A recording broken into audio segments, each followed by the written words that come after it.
नमस्कार दोस्तों, आप सभी का स्वागत है अद्वैत एजुकेशन में। और आज हम सेकंड चैप्टर देखने वाले हैं। सेकंड चैप्टर होगा हमारा नेशनल इनकम यानी कि राष्ट्रीय आय और इनसे संबंधित प्रमुख अवधारणाएं, क्योंकि ये बहुत इंपॉर्टेंट टॉपिक होता है। और ना रैंडमली अगर आप क्वेश्चंस देखेंगे उठाकर, अगर इकोनॉमी के क्वेश्चंस कम आ रहे हैं तो चांसेस ज़्यादा होते हैं कि वो नेशनल इनकम से कुछ ना कुछ क्वेश्चन करेगा। देखो, अगर ऐसे पेपर जहां पर 4 से 5 क्वेश्चन इकोनॉमी के आ रहे हैं वहां पे तो ठीक है, देगा ही। बट कई बार ऐसा होता है कि 1 2 या 3 ही क्वेश्चन आपको देखने को मिलते हैं, तो बहुत ज़्यादा चांसेस होता है कि आपको राष्ट्रीय आय से संबंधित क्वेश्चन वो देगा। अब क्या होता है कि नेशनल इनकम में आप बहुत सारी चीज़ें आपको पढ़नी होती है, सिर्फ नेशनल इनकम ही नहीं पढ़ना है, एनआई ही नहीं पढ़ना है। एक्चुअली जो एनआई जिसको अपन एनएनपी बोलते हैं ना, तो यह भी देखेंगे। आपको जीडीपी भी पढ़नी है, जीडीपी क्या होता है, आपको जीएनपी भी समझना है ना, आपको एनडीपी भी समझना होगा। ठीक है, तो ये सब चीज़ देखोगे, एनडीपी, जीडीपी, जीएनपी, एनएनपी, प्रति व्यक्ति आय, पर कैपिटा इनकम, लाइक प्रचलित दरों पर यानी कि अभी जो चल रही है उस पर कितनी है, आपकी जो पहले की जो दरें हैं यानी कि स्थिर कीमतें हैं उन पे कितनी है, ये सारी चीजें। तो एवरीथिंग विल डिस्कस, हम सारा चीज बताएंगे रिसेंट डेटा के साथ। याद रखना 2025 का जो फ्रेश डेटा है वो यहाँ पर मैं कराऊंगा, है ना, ये सारी चीजें। मतलब जो बच्चा अभी देख रहा है, लाइक मान के चलो कि 6-8 महीने जो भी एग्जाम है, तो ये डेटा आपके लिए वैलिड होने वाला है। और बाद में जब ये अपडेट होगा, कब आता है बताया था मैंने, इकोनॉमिक सर्वे आपका देता है हर साल 31 जनवरी। तो जो बच्चा फरवरी मार्च 2026 तक का पेपर दे रहा है, इसलिए अभी से 6-8 महीने तक ओके है, सितंबर अक्टूबर नवंबर दिसंबर जनवरी फरवरी मार्च ओके। उसके बाद के लिए थोड़ा सा आपको फिर नया डेटा अपडेट करना पड़ेगा, तो जब आएगा तब हम वहां पर देख लेंगे। तो फिलहाल ये जो डेटा मैं आपको कराऊंगा वो आपके लिए इंपॉर्टेंट होने वाला है, इसके कंसेप्ट, ये जो सारी चीजें वो आपके लिए इंपॉर्टेंट होने वाली है। ये पार्ट देखते ही या ये सुनते ही बहुत सारे बच्चों के मन में ये आ जाता है, ये दिमाग में आता है क्या, कि अदिति तो शीतल है ना, नहीं नहीं नहीं, अदिति तो मुन्नी है, निशा है, ये है वो है, ऐसे ही होता है ना। बोले अभी तूने जीडीपी में ये बताया तो जीएनपी में क्या, जीएनपी में बताया तो फिर एनएनपी में क्या, एनएनपी में बताया तो फिर उसमें क्या। तो ये जो कंफ्यूजन होता था या ये चीजों के कारण कई बच्चे तो बोलते थे अरे नहीं यार वो सेम सेम सेम लगता है, छोड़ना यार, एक ही तो क्वेश्चन आएगा, छोड़ दो, पोस्ट भी छोड़ दो, एक ही तो क्वेश्चन आएगा, क्या ही हो जाता है कि नहीं। एक ही तो क्वेश्चन है, वहीं से आपका 80 से 81, 81 से 82, एक ही तो क्वेश्चन है। एक काम करते हैं, इकोनॉमी छोड़ देते हैं, बोर लगता है, हिस्ट्री छोड़ देते हैं, एंशियंट वाला पार्ट बोर लगता है, मिडाइवल में वो बहुत सारे नाम छोड़ देते हैं, सब छोड़ दो ना, पढ़ी क्यों रहे हो भाई, छोड़ दो, अच्छी बात है, बाकी लोग अच्छे से प्रिपरेशन करके करेंगे। एक एक चीज इंपॉर्टेंट होने वाला है, छोड़ो वो जो किसी से ना बने और सच में बिल्कुल छोड़ने लायक है। जी हाँ, ये बहुत इंपॉर्टेंट है, कंसेप्चुअल है, स्टैटिक है, और ऐसी चीजों को आपको करना पड़ेगा। मैं ये नहीं कहता कि जैसे का क्वेश्चन आ गया कि छत्तीसगढ़ में एटीएम की संख्या कितनी है, भाई एक बार आ गया तो आ गया। अच्छा, एक बार आ गया तो तुम देख लो, एटीएम को देख लो। अब तुम एटीएम देख रहे हो, चेयर्स देख रहे हो, टीवी देख रहे हो, मोबाइल देख रहे हो, वो सब नहीं करना है भैया, उतना आपको मगजमारी नहीं करनी है। आपको जो बेसिक स्टैंडर्ड वाली जो चीजें हैं वो एटलीस्ट कवर करनी है विथ कंसेप्ट, क्योंकि क्वेश्चंस आजकल घुमा के पूछे जा रहे हैं, एग्जाम्पल के साथ पूछे जा रहे हैं, अलग अलग तरीकों से आपको पूछे जा रहे हैं। चलिए तो समझते हैं, राष्ट्रीय आय की प्रमुख अवधारणाओं की बात कर लेते हैं, जो मेजर कंसेप्ट है, कौन कौन से नेशनल इनकम से संबंधित, उसके हम यहां पे बात करेंगे। तो सबसे पहला और जो सबसे कॉमन और सबसे आसान डेफिनेशन में छुपा हुआ है, क्या है, जीडीपी।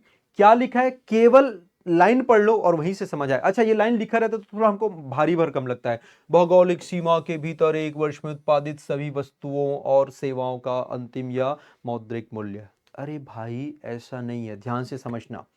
अब तोड़ दो इसको, क्या बोल रहा है, किसी भौगोलिक देश की भौगोलिक, अच्छा देश नहीं है ना, ये आपका स्टेट का भी निकल सकता है, इसलिए आपने कई बार देखा होगा एस जीडीपी आप जो देखते हो तो स्टेट का भी निकलता है, कोई दिक्कत नहीं है। कोई भी भौगोलिक सीमा, कोई भी बाउंड्री, जैसे मान लेते चलिए हम हमारे देश की बात, चूंकि आप नेशनल लेवल की ज्योग्राफी पढ़ रहे हैं तो हम नेशनल लेवल का ही देख लेते हैं, ठीक है। तो मान लेते हैं ये हमारा देश है, ध्यान से समझना, क्योंकि जीडीपी जब समझेंगे ना तभी बाकी चीजें आपको समझ आएंगी, जब जीडीपी को समझेंगे तभी बाकी चीजें आपको समझ आएंगी, अदरवाइज फिर वो दिक्कत करेगा, ठीक है। ओके, पहला लाइन को समझते हैं। पहला लाइन कहता है देश के भौगोलिक सीमा के भीतर। अब भीतर मतलब देखो, पॉइंट ए है ये A1 ले लो, इसको A2 ले लो, इसको A3 ले लो, इसको A4 ले लो, ये एक ही बात हो रहा है। तो पॉइंट ए है, और भाई बगल में ले लो कोई सा भी, ये पॉइंट बी है, ये पता नहीं, ये B1 ले लो, इधर C1 ले लो, है ना, आप इधर आप जो है वो D1 ले लो या D1 D2 कुछ भी ले लो। मतलब ए वाले सारे पॉइंट्स हमारे देश के भीतर हैं, ए के अलावा बी सी डी ये सब बाहर हैं, हमारे देश के बाहर हैं। तो पहला शर्त तो यह है कि देश के भीतर होना चाहिए। क्या होना चाहिए उसमें हम बाद में देखेंगे, क्या होना चाहिए? देश के भीतर। फिर क्या बोलता है? एक वर्ष। तो जनरली इंडिया में दो प्रकार के वर्षों की अवधारणा है, दो प्रकार के वर्षों की बात करते हैं। एक को कहते हैं FY यानी कि फाइनेंशियल ईयर, वित्तीय वर्ष। यह वित्तीय वर्ष कब से कब तक चलता है जी? ये चलता है आपका अप्रैल से लेकर आपका मार्च, अप्रैल से लेकर मार्च। इसीलिए कई बार आपने देखा होगा, जैसे अभी कौन सा वित्तीय वर्ष चल रहा है, तो आप बोलोगे सर 2025 आ चुका है, तो अप्रैल 25 से लेके मार्च 26 यानी कि 2026। इसीलिए कुछ वर्ष में आपने देखा होगा 1991, 92, 94, 95, 2011, 12। क्यों कर रहे हैं भाई?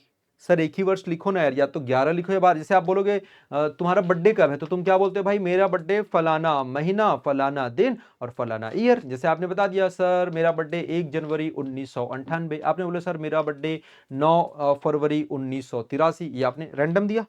ऐसा तो नहीं बोलते कि 9 फेब 1983, 84 या 82, 83 नहीं बोलते ना। क्यों नहीं बोलते?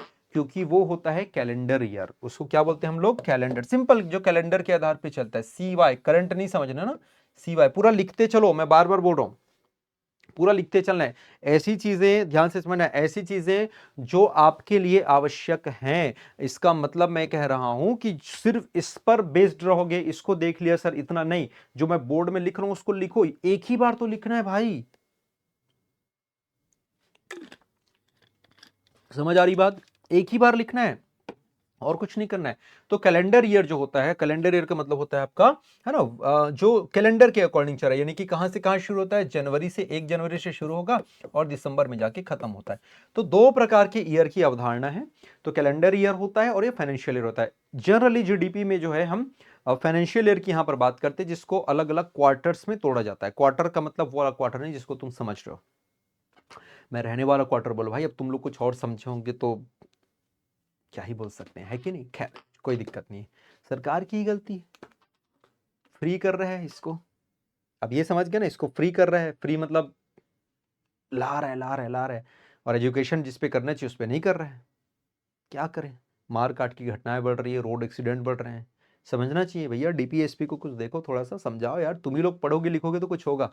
इसलिए बोलो अच्छे लोग आओ, पढ़ लिख के आओ और बढ़िया सा उस पर ऊपर बैठो और काम करो। जनवरी और दिसंबर ये कैलेंडर ईयर हो गया। फाइनेंशियल ईयर जनरली इसको क्वार्टर्स में 4 महीनों में तोड़ जाता है, ब्रेक करते हैं अपन। अप्रैल, मई, जून, जुलाई, अगस्त, सितंबर, अक्टूबर, नवंबर, दिसंबर, फिर जनवरी, फरवरी, मार्च, ऐसा, ठीक है ना। और फिर उसके आधार पे तिमाही, तिमाही आपने सुना होगा, GDP की पहली तिमाही, दूसरी तिमाही, तीसरी तिमाही, चौथी तिमाही, ऐसा। तो अलग अलग जो क्वार्टर होता है उसी को हम तिमाही के रूप में हम जानते हैं, ठीक है।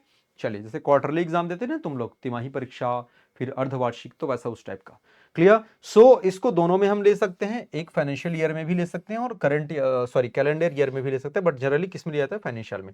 अब क्या हो गया? भौगोलिक सीमा के भीतर एक वर्ष, तो एक वर्ष का अवधारणा मैंने बताया, वो और ये दोनों हो सकता है। उत्पादित, उत्पादित यानी जो प्रोड्यूस्ड हो रहा है, ठीक है, क्या? वस्तुओं, अंतिम, अंतिम पे बाद में आएंगे ना, वस्तुओं और सेवाओं का, याद रखना बेटा, अंतिम पे मैं बाद में आऊंगा। वस्तु और सेवा मतलब गुड्स एंड सर्विसेज दोनों की बात करता है। क्या? Goods plus service. सर ये क्या होता है? सर्विस तो ठीक है, जैसे उदाहरण के तौर पे मैं आपको शिक्षा का काम कर रहा हूं, मतलब दे रहा हूं आपको, टीचिंग कर रहा हूं, इट्स अ सर्विस। आपको पहले वाले लेक्चर में बताया भी था मैंने, याद करो, सेक्टर ऑफ इकोनॉमी में वो सारी चीजें आपको बता दी थी, अवधारणा। इसके अलावा अगर यहां पर हम बात करते हैं तो आपको क्या देखने को मिलेगा? जैसे हॉस्पिटैलिटी है, हॉस्पिटल नहीं, हॉस्पिटैलिटी, जो आवागमन करते हो, जो होटल्स वगैरह में रुकते हो, तो जो आपका जो स्वागत किया जाता है, आपको रहने के लिए जो रूम वगैरह और सब दिया जाता है, वो सब हॉस्पिटैलिटीज में आएगा, ठीक है। रेंट वगैरह जो पार्ट हो गया आपका, कुछ फूड वाला पार्ट है, फूड मतलब जो रेस्टोरेंट है, सब सर्विसेज में आता है, ठीक है। IT वगैरह सेटअप सर्विसेज में। गुड्स यानी कि सिंपल, कोई चीज़ आप खरीद रहे हो, जैसे कि कोई आइटम आपने खरीदा, मोबाइल आपने खरीदा, टेलीफोन आपने खरीदा, pen, paper, laptop, computer, AC, सब गुड्स वाला हो गया। तो इन सभी की जो वैल्यूज होगी वो फाइनल प्राइस होना चाहिए बेटा, याद रखना। क्या बोल रहा है उसका? Final, final price. समझ आ रहा है क्या? The total value of all final goods and services produce with in the geographical boundary of country in a year. यानी कि फाइनल प्राइस, अंतिम मूल्य को ही आपको कंसिडर करना है। सर ये अंतिम वर्ड को थोड़ा सा डिफाइन कर दो ना सर, बाकी चीज तो ठीक है, बाकी चीज तो समझ आएगा, ये भी ठीक है, ये भी ठीक है, वो भी ठीक है, ये अंतिम क्या है सर? थोड़ा सा एक आध एग्जांपल से बताते तो थोड़ा समझ आ जाता। चलिए समझते हैं। भाई मैंने ये क्या खरीदा, ये एक पेन खरीदा, ध्यान से समझना, ये चलो बाइक गाड़ी में जल्दी समझ आता है। मैंने क्या खरीदी, एक कार खरीदी। अब उस कार को मैंने क्या किया, रीसेल कर दिया, किसी और को बेचा। मैंने 10 लाख की कार खरीदी, ज्यादा दिन नहीं चलाया, 8 लाख में मैंने किसी और को बेचा, ठीक। फिर मैंने मतलब उस बंदे ने भी नहीं चलाया ज्यादा दिन, उसने 5 लाख में और बेच दिया। अब आप ध्यान से समझना कि अगर उसको बार बार मैं काउंट करूं, जैसे पहले मैंने 10 लाख में खरीदा तो 10 हो गया, फिर मैंने उसको 8 में बेचा तो उसने खरीदा तो उसके लिए वो 8 हो गया, फिर उसने अगले को बेचा, उसने 5 में खरीदा, उसके लिए 5 हो गया, तो 10 8 18 और 8 5 13 यानी कि 23। तो मेरे कार की वैल्यू कितनी होगी, 23 लाख, जो कि है ही नहीं एक्चुअली। मेरी बात समझ आ रही है, जो कि है ही नहीं, जो फाइनल कंज्यूम कर लिया गया वही उसकी फाइनल वैल्यू है। तो इसीलिए इसमें अंतिम मूल्यों को क्या किया जाता है, शामिल किया जाता है। एक और एग्जांपल से समझाता हूं आपको। आपने क्या बनाया या आपने क्या खाया, आपने ब्रेड खाया। ब्रेड खाते हैं सुबह सुबह हम, आता है पोपू पोपू वाला आता है ना। तो आप जब ब्रेड खा रहे हो, आपने लिया मान लेते हैं 40 रुपए का आपने ब्रेड लिया, तो वही 40 रुपए ही काउंट होगा। उस ब्रेड को बनाने के पहले के प्रोसेस के कोई भी चीजें को काउंट नहीं करना है। ब्रेड कैसे बन रहा है, ब्रेड शुरुआत से शुरू करते हैं। ब्रेड, गेहूं आएगा, गेहूं से बनेगा आटा या मैदा जो भी है वॉटेवर। तो जब आटा या मैदा बन रहा है तो वो तो खुद उगाएगा नहीं, वो कहीं से बाहर से गेहूं खरीदेगा। तो जो गेहूं खरीद रहा है उस प्राइस को शामिल नहीं करना है। फिर वो उस आटे से या मैदे से क्या करेगा, ब्रेड बनाएगा, उसमें लगने वाले प्राइस को भी शामिल नहीं करना है। जब कंज्यूमर के पास गया, अच्छा उसके पहले वो रिटेलर के पास जाएगा। डायरेक्टली जो मालिक है ना, जो ब्रेड बनाने वाली कंपनी है, वो तो लोगों को बेचेगा नहीं, वो अपने रिटेलर्स लोगों को, छोटे छोटे जो दुकानदार वगैरह दूसरे लोग हैं उनको देगा देगा ना, उनको भी वो पैसा जो है उसको भी काउंट नहीं करना है। तो फाइनल जो कंज्यूमर होता है, उपभोक्ता ने जो पे किया, उसी को ही आपको मान के चलना है। This is the final price. अभी मेरे ख्याल से अब क्लियर हो गया होगा। इसी को अंतिम मौद्रिक मूल्य या सिंपल अंतिम मूल्य कहते हैं, चाहे वस्तु का हो चाहे सेवा का हो। वस्तु वाले केस में ज्यादा देखने को मिलता है, सर्विसेज केस में इन जनरली नहीं मिलता। रीजन इज दैट समझना, सर्विस में सर्विस प्रोवाइडर हो सकता है, बट इन जनरली जैसे आप मोबाइल का रिचार्ज कराए, मोबाइल रिचार्ज आप कराते हो, सर्विस प्रोवाइडर का कुछ है तो आप दोगे, अदरवाइज आप पैसा नहीं देते हो। जैसे पहले के समय में होता था, हम रिचार्ज करते थे अपने मोबाइल में, हमने किया डायरेक्टली पैसा पे किया जितना था, है ना, जिसको जाना है जिस कंपनी को चला गया। अदरवाइज दुकान में जाते थे, दुकान वाला जैसे मान लेते 100 रुपए का रिचार्ज किया, 100 रुपए के रिचार्ज के बदले वो 10 रुपया कमीशन अपना खाता था या लेता था, जो भी बोलो ठीक है भाई, राइट है उसका, वो करके दे रहा है, अपना पैसा ले रहा है। तो 10 रुपया एक्स्ट्रा अतिरिक्त आपने पे किया ना, उसको काउंट नहीं करना है अपने को, समझ आ रहे। तो ये जो चीज अभी नहीं करना है, पहले तो कर रहे हैं ऑब्वियसली। तो ये जो सर्विसेज वाला पार्ट होता है, इन जनरली डायरेक्ट होता है, सीधा सीधा होता है।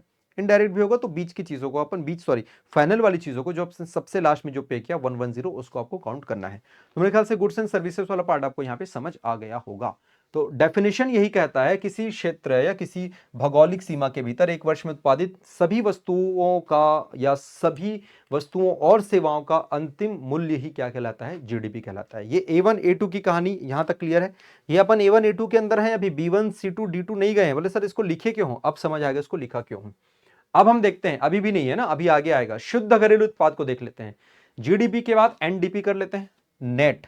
और हमेशा याद रखना, ग्रॉस और नेट में, सकल और नेट में, नेट हमेशा छोटा होगा, भले जीरो हो, सॉरी भले इक्वल हो सकता है। मतलब अगर कभी ऐसा प्रश्न दिया जाए, क्या एनडीपी जीडीपी से बड़ा हो सकता है, तो आप बोलना सर नेवर, कभी पॉसिबल नहीं है। ये नेवर, ये कभी नहीं हो सकता है ना, ये कभी संभव नहीं है। दूसरा, अगर पूछा जाए क्या एनडीपी और जीडीपी इक्वल हो सकते हैं, हाँ हो सकते हैं, हो सकते हैं, होगा नहीं कब, जब मूल्यह्रास, जिसको आप बोल रहे हैं डिप्रिशिएशन, क्या हो, बिल्कुल शून्य हो। डिप्रिशिएशन का मतलब होता है बेटा मूल्यह्रास, याद रखना, या अवमूल्यन दोनों कह सकते हैं ना। इसको हिंदी में क्या लिखते हैं, डिप्रिशिएशन को मूल्यह्रास, मूल्यह्रास, या इसको और क्या बोलते हैं, अवमूल्यन। इसमें बहुत सारे एग्जाम्पल है, अभी मैं आपको बताऊंगा, अलग अलग चीजों को मूल्यह्रास के तौर पे लिया जाता है। तो जीडीपी में क्या कर दो, जितना भी मूल्यह्रास हुआ है उसको माइनस कर दो, तो तुमको क्या मिलेगा, एनडीपी, बोले तो शुद्ध घरेलू उत्पाद, शुद्ध मिलेगा। अब ये डिप्रीशिएशन क्या है सर, पहले बता दो फिर बाकी चीजें बताना। चलिए हम आप बताते हैं, अगेन गाड़ी वाला एग्जाम्पल लेते हैं, या चलो आप खुद ही करना। आप दुकान में जाओ, कोई ब्रांड बढ़िया सा चीज खरीदो, मोबाइल खरीदो, है ना, शूज खरीदो, जो भी चीज खरीदो, हफ्ते भर बाद उसको बेच दो। तो अगर कोई ठीक ठाक ग्राहक होगा, देखो बेवकूफ बना लो तो आप किसी को भी बना सकते हो, 2000 का खरीद के 2500 में बेच सकते हो, मैं उसकी बात नहीं कर रहा हूं। जो प्रॉपर बिलिंग के साथ, या जिसको मार्केट रेट पता हो, जैसे आईफोन आया है और कुछ आया या कोई गाड़ी आई, और जो प्रॉपर एक अच्छा ग्राहक होगा, उसको पता है कि ये मार्केट रेट है। कोई चीज अगर फॉर एग्जाम्पल 10 लाख की मिल रही है, आपने महीना 2 महीना यूज किया, तो 10 लाख में तो लेगा नहीं, उसका वैल्यू क्या हो जाएगा, डाउन हो जाएगा। समझ आ रहा है? गाड़ी, नई गाड़ी खरीदी, 2 महीने आपने चलाया, जितने का भी खरीदा है, तो उसकी वैल्यू क्या होती है, सीधा सीधा डाउन हो जाती है। ये होता है अवमूल्यन।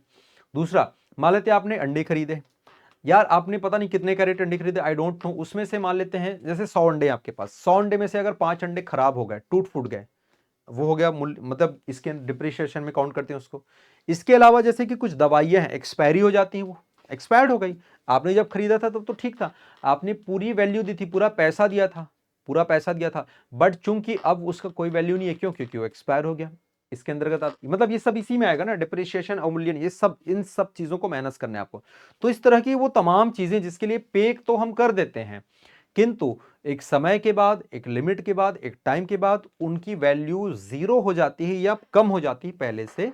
ऐसी स्थिति में हम इसको डिप्रिशिएशन या मूल्यह्रास कहते हैं। सब्जियों को ले लीजिए, मार्केट में नया नया आया है, तुरंत तुरंत है तो अच्छा रहेगा, शाम ढलते ढलते रात होते होते सब्जियों का वैल्यू, मूल्य जो है वो गिर जाता है। तो इसलिए आप इसको किसके अंतर्गत रखेंगे, मूल्यह्रास, ऐसी चीजें। तो अब इसको माइनस कर दो ना जीडीपी में, जब जैसे जीडीपी में आपने माइनस किया तो क्या निकल जाएगा, एनडीपी। बोले तो सर शुद्ध घरेलू उत्पाद, नेट डोमेस्टिक प्रोडक्ट। मेरे ख्याल से यहां तक क्लियर है। अरे सर अभी भी तो आपने B1 B2 की कहानी नहीं बताई, अभी बताऊंगा, सुन लो। अब यहां पर वापस आता हूं, एनडीपी कभी भी जीडीपी से बड़ा नहीं होगा। सर क्यों नहीं होगा? इसलिए नहीं होगा क्योंकि आप इसमें कुछ माइनस करते हो। दूसरा, क्या एनडीपी जीडीपी के इक्वल हो सकता है? हो सकता है, जब बिल्कुल भी मूल्यह्रास ना हो। तीसरा, क्या एनडीपी जीडीपी से छोटा हो सकता है? यस ऑब्वियसली, और मोस्ट ऑफ द टाइम क्या रहता है, ये छोटा ही रहता है। क्यों? क्योंकि आप इसमें मूल्यह्रास यानी कि डिप्रिसिएशन माइनस कर देते हो। मेरे ख्याल से यहां तक क्लियर है। और जिनको ऐसा लग रहा है कि और रिपीट करना है क्या है, तो वीडियो को प्लीज आप रिवाइंड करिए, क्योंकि इतने आसान और इतने साधारण भाषा में आपको कोई और नहीं समझाएगा। ठीक है, चलिए आगे बढ़ते हैं। नेक्स्ट, अगला सकल राष्ट्रीय उत्पाद। अब आते हैं यहां पर, अब नेशनल वर्ड यूज हो गया, अभी तक क्या हो रहा था, डोमेस्टिक यानी कि घरेलू। अब हम आते हैं यहां पर ये नेशनल वाला। चलिए तो इस डायग्राम को मैं उधर उठा लेता हूं, वापस फिर से बना लेता हूं, कोई दिक्कत नहीं है ना। आ जाओ भाई, अब हम आते हैं, इसकी बात कर लेते हैं। किसकी बात करेंगे? अब हम यहां पर बात करते हैं इस नेशनल प्रोडक्ट की। अभी तक तो हम डोमेस्टिक की बात कर रहे थे, तो मैंने क्या क्या नाम लिख रखा था भाई, फिर से लिख देता हूं। ये A1 A2, कहीं भी ले लो ना, ऐसा नहीं कि जहां पे लिखा था, ये पूरे भारत में कहीं पर भी ए होना चाहिए, दैट्स इट। अब यहां पर आप ले लो भाई, कहीं पर भी दूसरा ले लो, इधर कहीं पे B1 ले लो, कहीं पे C1 ले लो, कहीं पे C2 ले लो, D1 ले लो, D2 ले लो, अपने अपने अकॉर्डिंग, कहीं पर भी ए नहीं होना चाहिए। क्या कहता है कि सर जो जीएनपी निकालोगे उसमें आपको कुछ नहीं करना है, जीडीपी प्लस एनएफआईए। अब यही असली समस्या है, ये एनएफआईए क्या चीज है? एनएफएआई होता है net factor income from abroad, यानी कि विदेशों से विदेशों से प्राप्त शुद्ध कारक आय। इसको निकालने का सर कुछ तरीका, आइए मैं समझाता हूं, इसको थोड़ा और आसानी करता हूं मैं। इसको मैं लिख देता हूं, आप लोगों को सुनना आराम से। इसी के लिए एक अलग फॉर्मूला है, GNP is equal to GDP. अब समझना यहां पर हम क्या करने वाले हैं, प्लस करूंगा कुछ ऐसा इनकम जो किनके द्वारा कमाया जा रहा है, भारतीयों के द्वारा, इंडियंस, लेकिन कहां पर, विदेशों में। इसको लिख लेना ना एज इट इज आप लोग, तभी ये एनएफआई को ही आपको मैं एक्सप्लेन कर रहा हूं। ऐसा इनकम, ऐसा आय जो इंडियंस लोग कमा रहे हैं, लेकिन इंडिया में नहीं, कहां, दूसरे देशों में। जी हां। और सर उन इनकम को माइनस करना है, उन इनकम को माइनस करना है जो विदेशी लोग कमा रहे हैं। बोले सर क्या बात कर रहे हो, विदेशी लोग तो भर भर के पैसा कमा रहे होंगे हैं, मतलब सर जितने विदेशी लोग पैसा कमा रहे हैं उसको मैं माइनस कर दूं, ऐसे में तो सर जीएनपी तो बहुत कम हो जाएगा। तो सुनो मेरी बात, ऐसे विदेशी लोग जो भारत में पैसा कमा रहे हैं, अभी थोड़ा क्लियर हो रहा है क्या? फिर से समझाता हूं। जीडीपी आपने पहले निकाल लिया, कैसे निकाला आपको बता दिया, कैलकुलेशन मेथड भी देखेंगे, जीडीपी कैलकुलेट करने की कौन कौन सी विधियां, वहां से भी क्वेश्चन है तो उसको भी देखेंगे। जीडीपी आपने रखा, इसमें केवल एक चीज ऐड करना है आपको, ऐसे इंडियंस जो दूसरे देश में रहते हैं, भारतीय हैं, एनआरआई हैं, दूसरे देशों में रहते हैं और पैसा कमाते हैं और हमारे यहां भेज देते हैं, भाई उनकी फैमिली यहां रहती है। बोले सही बात है सर। अब मान लेते C1 देश में कोई व्यक्ति है, ठीक है, और ये पैसा कमा रहा है, जो इंडियन है, और ये पैसा यहां भेज दिया, भेजेगा ना, तो इस पैसे को मैं क्या करूंगा, मैं प्लस करूंगा, इस पैसे को मैं क्या करूंगा, प्लस करूंगा। अब कोई ऐसा व्यक्ति है जो विदेशी है, कोई भूरवा आदमी है, और विदेशी भूरू हमारे यहां पैसा कमाता है, वो अपने देश भेजेगा भाई। जैसे हम दूसरे देश के थे, मतलब हम दूसरे देश में हैं, है तो इंडियन, हम दूसरे देश में है, पैसा कमा रहे हैं और अपने देश भेज रहे हैं, तो ऐसे भी लोग होंगे ना जो दूसरे देश के होंगे और हमारे यहां से पैसा कमा के अपने देश भेज रहे होंगे। तो कुछ लोग हैं जो यहाँ पे ये पैसा कमाते हैं इंडिया में और ये अपने देश यहाँ पर भेज देते हैं। अब समझ आ रहा है, आना जाना, फिर से समझो। वो इंडियंस, ऐसे इंडियंस जो कि दूसरे देशों में रहते हैं, वहां पैसा कमाते हैं और उस पैसे को हमारे देश में भेजते हैं, उसको प्लस कर दो। और ऐसे विदेशी लोग जो हमारे देश से पैसा कमाते हैं और अपने देश भेजते हैं, उसको माइनस कर दो। सभी विदेशी नहीं, सिर्फ वो विदेशी जो हमारे देश में रहते हैं। बस आ गया कहानी। और यही जो है, इसी को ही आपने क्या बोला है, इसी को ही आपने NFIA कहा है। NFIA का मतलब होता है विदेश से प्राप्त शुद्ध कारक आय, है ना, यानी कि net factor income from abroad. अब सवाल ये है सर कि जीएनपी जो है, अब समझना यहां पर मजेदार है ना, अब यहां पर मजेदार चीज है, ये जीएनपी जो है सर, ये जीडीपी से बड़ा भी हो सकता, मतलब छोटा भी हो सकता है, बड़ा भी हो सकता है और इक्वल भी हो सकता है, कुछ भी हो सकता है। समझना, कुछ भी हो सकता है। कारण समझो जी, अगर आपका NFIA मतलब समझता है कि ऐसे लोगों की संख्या ज्यादा है जो भारतीय हैं और विदेशों से पैसा लेके आते हैं, तो ये हमारा जीडीपी में प्लस हो रहा है, मतलब बढ़ेगा। ऐसी स्थिति में आपका जीएनपी जो है वो बड़ा हो जाएगा। अब हम दूसरा केस लेते हैं, भारतीय विदेशों में पैसा कम कमाते हैं, लेकिन जो दूसरे देश के विदेशी लोग हैं इंडिया में पैसा ज्यादा कमाते हैं, इसलिए माइनस करोगे। जब आप माइनस करोगे तो जीडीपी में कोई भी चीज को माइनस करोगे तो ऑब्वियसली जब माइनस कर रहे हैं तो इसकी वैल्यू कम हो जाएगी। और पता चल रहा है सर कि जितना इन लोग जितना भारतीय लोग विदेशों में कमाते हैं, उतना ही विदेशी इंडियंस मतलब इंडिया में कमाते हैं। 100 रुपये जो है या 100 करोड़ जो है ना, भारतीय लोग, सब प्रकार के इंडियंस लोग मिलके विदेशों में पैसा कमाए, वैसे 100 करोड़ कौन लोग कमा रहे हैं, फॉरेनर्स लोग, दूसरे देश के लोग इंडिया में कमा रहे हैं। तो 100 करोड़ में 100 करोड़ माइनस कर दो, जीरो हो गया। तो ऐसी स्थिति में ये दोनों इक्वल हो जाएगा। तो ना आप मान के चलना बेटा, ये सब क्वेश्चंस पूछेगा आपको, ये मैं जो लिखा रहा हूं ना, इसको प्लीज लिखो शब्दों में।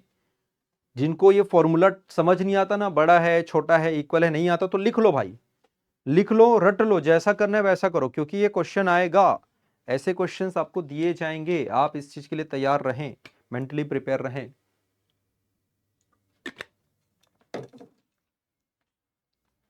ठीक है, तो पहला जो केसेस मैंने आप लोगों को बताया, उस केसेस में क्या था कि भाई या तो वो आपका है ना, जो जीडीपी और साथ ही साथ एनडीपी की मैंने यहां पर बात करी थी। तो एनडीपी हमेशा क्या हो सकता है, जीडीपी से छोटा रहेगा, बड़ा नहीं हो सकता बताया था मैंने, ये आपका बड़ा नहीं हो सकता बताया था मैंने। साथ ही साथ आपको ये भी बताया था क्या कि भाई ऐसे जो केसेस होते हैं, है ना, उसमें कभी कभी एनडीपी और जीडीपी दोनों क्या हो सकता है, दोनों आपका इक्वल हो सकता है। और जब दोनों ही इक्वल हो जाएगा, ठीक है, जब आपका दोनों ही इक्वल हो जाएगा, ऐसी स्थिति कब आएगी, जब आपका डिप्रिसिएशन, याद रखना, जब आपका डिप्रिसिएशन मतलब जिसको हमने मूल्यह्रास कहा था, तो जब मूल्यह्रास आपका जीरो होगा, ऐसी स्थिति में दोनों समान हो सकता है। सिमिलरली अगर यहां पर हमने यहां पर बात करी, किसकी बात करी, इसमें हमने यहां बात कर ली जीएनपी की। तो जीएनपी के केस में मैंने क्या बताया था, जीएनपी के केस में ये दोनों ही हो सकता है। दोनों का मतलब क्या हो रहा है बेटा, दोनों का मतलब ये हो रहा है कि ये आपका है ना, बड़ा भी हो सकता है, छोटा भी हो सकता है, और साथ ही साथ ये जो है आपका जीरो यानी कि दोनों इक्वल भी हो सकता है। और दोनों इक्वल होने की शर्तें क्या बताई थी हमने, दोनों इक्वल होने की शर्तें सिर्फ ये है कि आपका भारतीयों द्वारा विदेशों में जो अर्जित आय है, साथ ही साथ विदेशियों द्वारा भारतीय क्षेत्र में, इंडियन टेरिटरी में जो अर्जित आय है, वो क्या होना चाहिए, वो दोनों इक्वल होना चाहिए। यदि इक्वल है, ऐसे स्थिति में आप क्या कहेंगे कि ये जो पार्ट है आपका दोनों इक्वल हो जाएगा। दोनों इक्वल का मतलब आपका GNP is equal to GDP हो जाएगा। क्लियर? चलिए अब आगे देख लेते हैं आगे की कहानी। मेरे ख्याल से इसको शब्दों में लिखना, जो चीज मैं बता रहा हूं ना, वर्ड टू वर्ड आपको लिखना पड़ेगा, लिखोगे तभी काम आएगा। चलो भाई आगे देखते हैं। शुद्ध राष्ट्रीय उत्पाद की यहां पर बात करते हैं, तो आई थिंक जीएनपी आपका क्लियर है। अब कुछ नहीं, अगेन शुद्ध वर्ड आ गया। ग्रॉस सकल के बाद जैसे शुद्ध वर्ड आता है तो शुद्ध वर्ड में आप लोग क्या करते हो, आप डिप्रिसिएशन मतलब मूल्यह्रास को माइनस करते हो। मतलब ये तो कुछ नहीं रखा भाई, खत्म कहानी यहीं पे, आत्मा दम तोड़ दिया, ऐसे बोलते हैं क्या अखिलेश सर, है कि नहीं? तो यहाँ पे खत्म हो गया कहानी। एनएनपी इज इक्वल टू क्या हो रहा है, जीएनपी माइनस, जीएनपी आपने निकाला है, कहां से निकाला है, यहां से जीएनपी निकाला है, तो जितना भी जीएनपी आया था उसमें आप माइनस कर दो मूल्यह्रास को। जब आपने मूल्यह्रास को माइनस किया तो क्या निकल गया, एनएनपी, नेट नेशनल प्रोडक्ट, शुद्ध राष्ट्रीय उत्पाद। और यही शुद्ध राष्ट्रीय उत्पाद ही क्या कहलाता है, तुम्हारा राष्ट्रीय आय। इसको मतलब एकदम नहीं लेना, हरीश और एनएनपी तो मतलब एनएनपी को तो बताओ सर, आप तो ऐसे निपटा दिया। अरे निपटाने का ही है, निपटाने का ही भाई। जीएनपी निकाल लिया ना, कैसे निकाला, यहां से निकाला जीएनपी, ठीक है। फिर इसमें क्या माइनस करोगे, मूल्यह्रास। मूल्यह्रास क्या होता है, अभी थोड़ी देर पहले बताया था, ये होता है मूल्यह्रास।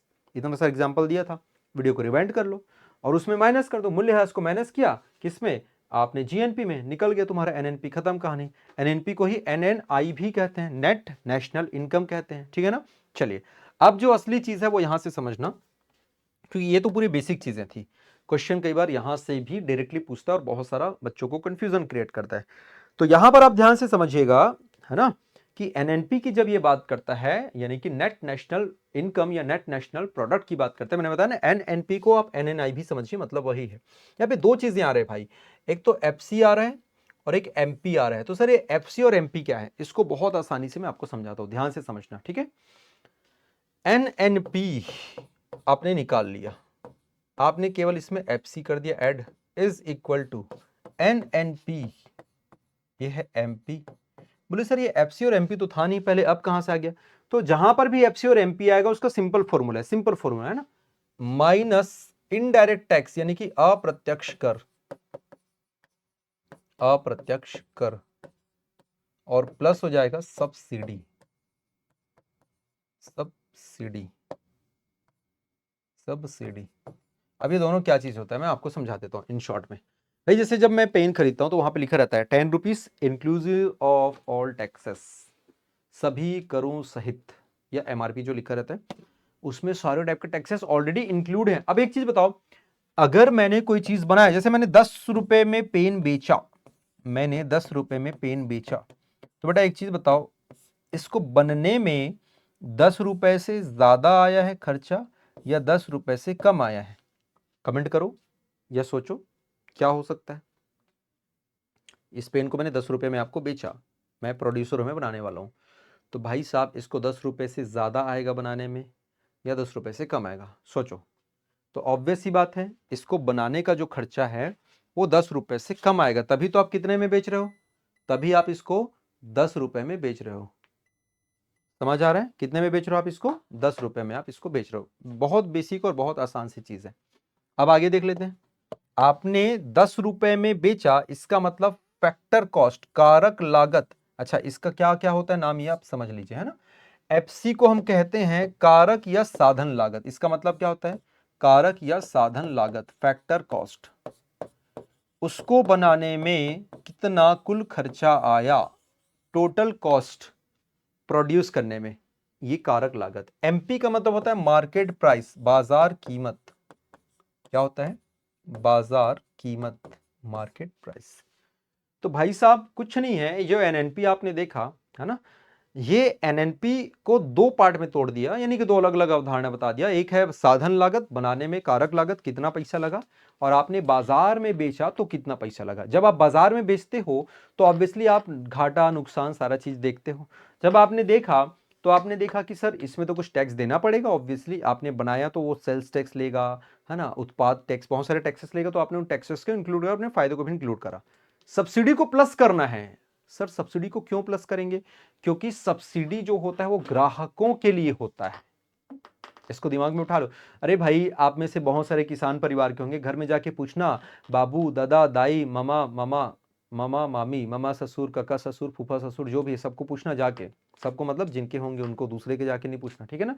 तो जब जाके पूछोगे तो तुमको बताएंगे ना, हाँ भाई हमको सब्सिडी देती है सरकार, 20 रुपए की चीज हमको 10 में 15 में मिलता है। सब्सिडी का मतलब ग्राहकों को दिए जाने वाले रियायतें, छूट, तो उन रियायतों को आपको प्लस करना है भाई, उन रियायतों को, उन छूट को प्लस करना है। लेकिन सब में नहीं मिलता, तो जहां पर मिल रहा है उसको प्लस करो, और टैक्सेस तो सब में रहने वाला है, तो टैक्सेस को क्या करना है अपने को, माइनस करना है, क्योंकि रहेगा ही रहेगा, कोई ऐसा प्रोडक्ट नहीं है जो बिना टैक्स के बन जाए, टैक्स तो सब में लगेगा, इसलिए माइनस होगा। सब्सिडी जहां है तो वहां पे आप उसको प्लस कर दो, और यही कीमतें क्या कहलाती है आपकी, NNP8 फैक्टर कॉस्ट, साधन लागत पर नेट नेशनल इनकम या नेट नेशनल प्रोडक्ट। और इसीलिए ही इसको हम लोग बोलते हैं राष्ट्रीय आय का सबसे प्रामाणिक मापक, यानी कि राष्ट्रीय आय एक्चुअली जो है NNP8 फैक्टर कॉस्ट को ही कहा जाता है। साधन लागत पर बनने वाला जो आपका कॉस्टिंग होता है उसी को ही हम कहते हैं राष्ट्रीय आय। मेरे ख्याल से यहां तक क्लियर है।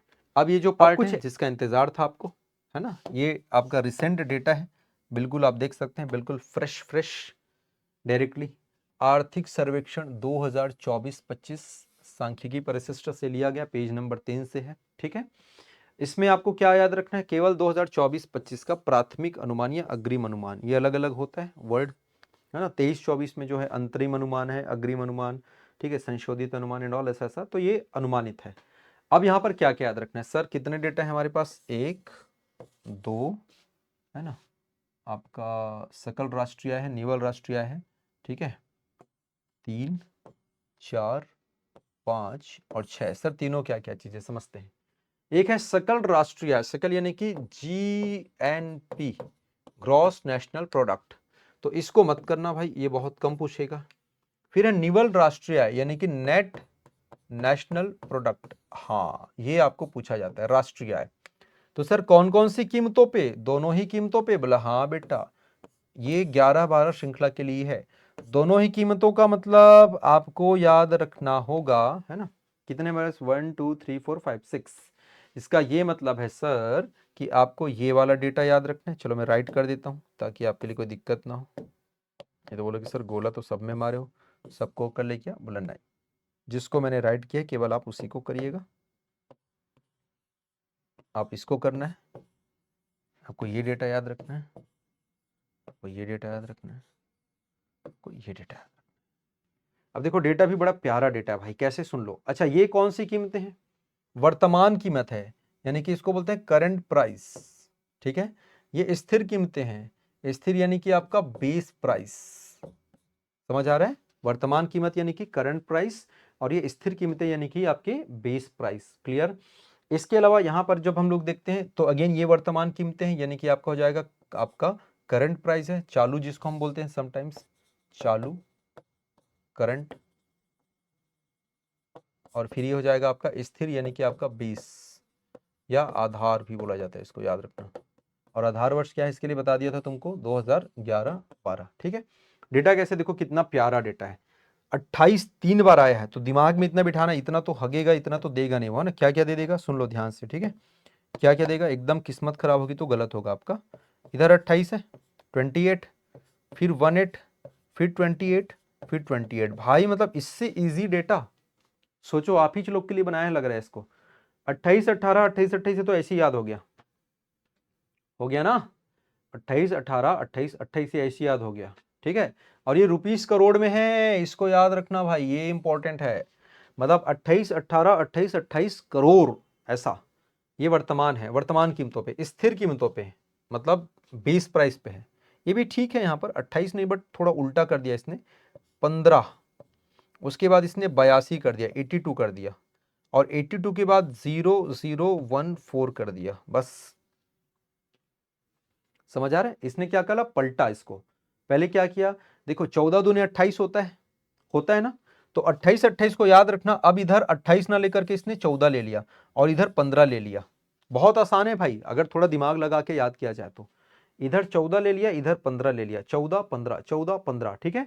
और फिर 28 था, उसको उसने 82 कर दिया, और 00 ले लिया। बस दिमाग के साथ, न्यूमरोलॉजी के साथ खेलो, कहीं पर भी 3, कहीं पर भी आपका लाइक यहाँ पर तो 28 28, मतलब खत्म कहानी, 2 में 1 में और 8 में। कहीं पर ना 3 है, ना 4 है, ना 5 है, ना 6 है, ना 7 है, ना 9 है, ये याद रखना। यहां पर भी सिर्फ 14 के बाद एक 15 आया है, फिर 8200 है। क्लियर? तो ये दोनों तो आसान होने वाला है।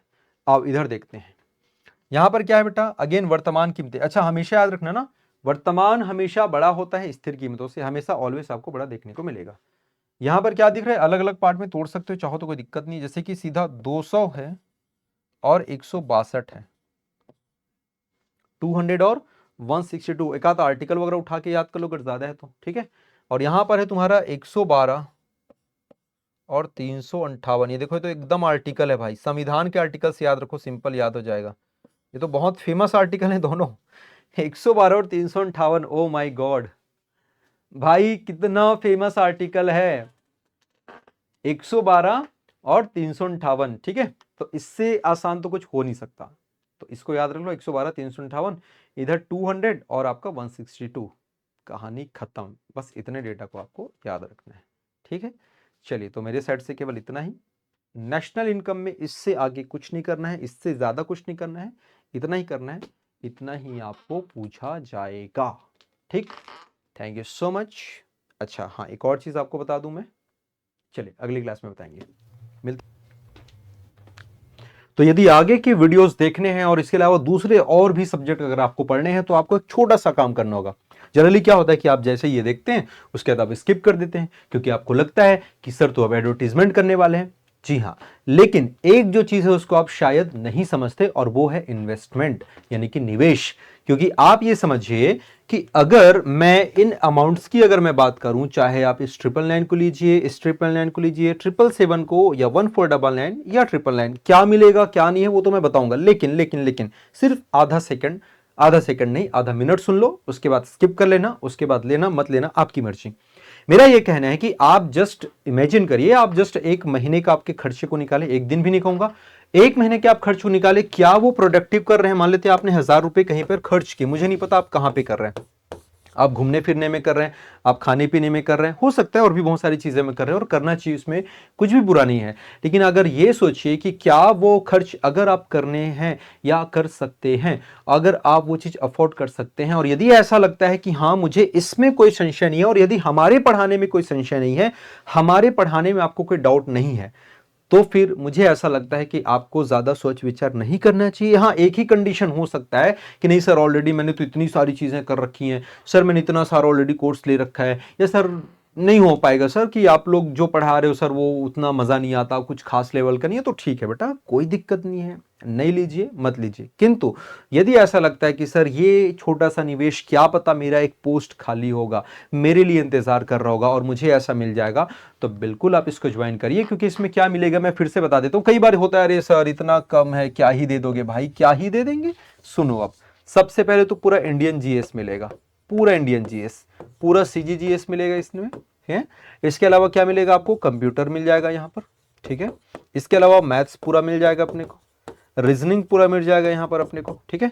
इसके अलावा अगर यहाँ पर हम बात कर लेते हैं, इसके अलावा हम यहाँ पर बात कर लेते हैं, तो आपको जो है वो लैंग्वेजेस यानी कि जितनी भाषा है वो पूरे मिलेगी, हिंदी भाषा, ठीक है ना, अंग्रेजी भाषा, और आपका सीजी लैंग्वेज, ये सारा चीज इस 999 में सेम, ये सारा चीज इस 999 में सेम पूरा। इंडियन जीएस में समझो ना कितने सब्जेक्ट है, Indian geography, Indian polity, economy, history, art and culture भी अलग से मिलेगा, मिक्स नहीं, अलग से आर्ट एंड कल्चर के लेक्चर्स होंगे, ठीक है। साइंस, एनवायरमेंट अलग से मिलेगा भाई, आर्ट एंड कल्चर और एनवायरमेंट बताओ कौन है जो प्रॉपर पैकेज में आपको देते हैं। एक तो बहुत कम टीचर्स पढ़ाते हैं, जो पढ़ाते हैं उनके लिए मेरा परम सम्मान है, बट कुछ लोग बोलते थे अरे ये तो हो जाएगा, ये तो कर लेंगे, अरे ऐसे कैसे कर लेंगे भाई।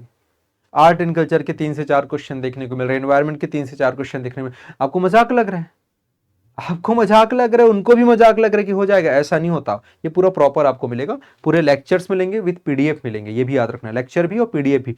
मार्केट में बुक खरीदने जाओगे मेरे दोस्त, 2 बुक का ही कीमत है तुमको 800-900 रुपए मिल जाएगा, उतने में तुमको ये सारा चीज पूरा वीडियो विद पीडीएफ आपको दिया जा रहा है। सीजीजीएस की आप बात करोगे तो बोलते हैं साहित्यकार पढ़ लेंगे, पढ़ा देंगे, नहीं भाई, सर आपको पढ़ाएंगे। इकोनॉमिक सर्वे देख लेना, क्यों देख लेंगे, आप पैसा पे कर रहे हो, आपको पढ़ाया जाएगा, सारी चीजें आपको मिलेंगी, कंप्यूटर, मैथ्स, रीजनिंग, सारी चीजें, ठीक है ना।